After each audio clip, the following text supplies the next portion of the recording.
Stop, stop. Avant de penser à une greffe de cheveux, écoute-moi 2 minutes. Parce que ce que tu vas entendre ici, tu l'as jamais entendu ailleurs. Je vais te dire la vérité, pas celle des pubs, pas celle des influenceurs payés, la vraie vérité. Celle que j'ai vécue, j'ai vue, que j'ai sentie dans ma propre peau. Parce que oui, moi aussi, je pouvais me faire avoir. Mais heureusement, j'ai trouvé la bonne équipe et aujourd'hui, je vais tout te raconter.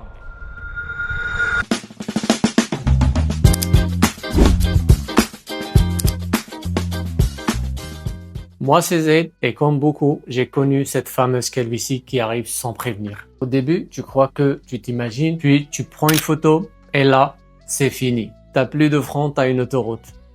Je me souviens, j'étais en train de coiffer ce qui restait, tu vois, et j'ai vu le trou, pas dans le cuir chevelu, dans mon ego. C'est là que j'ai commencé à chercher YouTube, forum, pub Insta, TikTok, et là, t'as l'impression que tout le monde a la solution miracle. Mais personne ne te dit les vraies choses.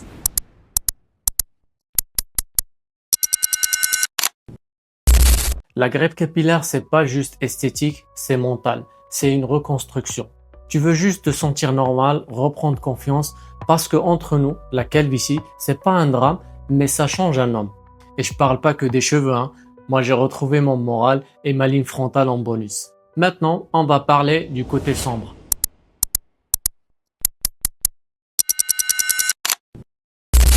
Dans ce milieu, il y a des très bons et des très mauvais. Tu veux un scoop? Il y a des cliniques qui font beaucoup de patients par jour en cherchant que la quantité.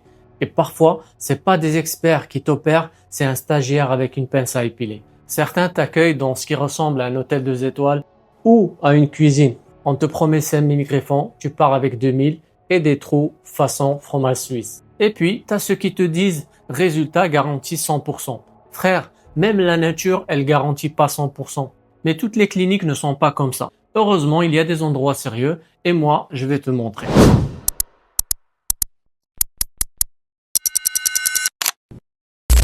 J'ai fait ma greffe à Istanbul chez Estepera et je te dis franchement, ça n'a rien à voir. Déjà, dès le début, le diagnostic, il est précis. On ne te parle pas juste de greffon, on te parle de densité, de zone donneuse et de génétique.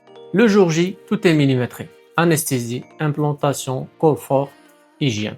Et après la greffe, t'es pas lâché. Suivi WhatsApp, conseils, produits et crois-moi, ça change tout. Beaucoup de gens confondent tout.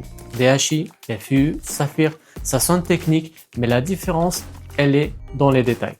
La vraie différence, c'est le geste, la précision, la profondeur d'implantation et surtout, le bon diagnostic au départ.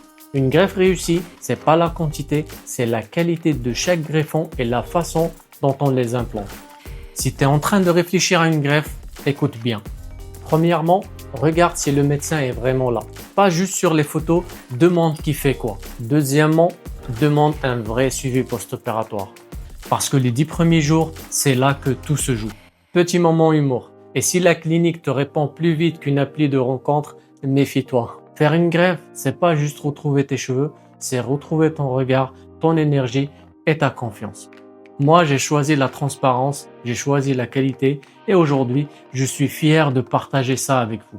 Et si tu veux voir mon évolution, voir les jours après jour, abonne-toi et surtout, informe-toi avant d'agir. Parce qu'une greffe, c'est pour la vie, alors fais-la avec les bonnes personnes.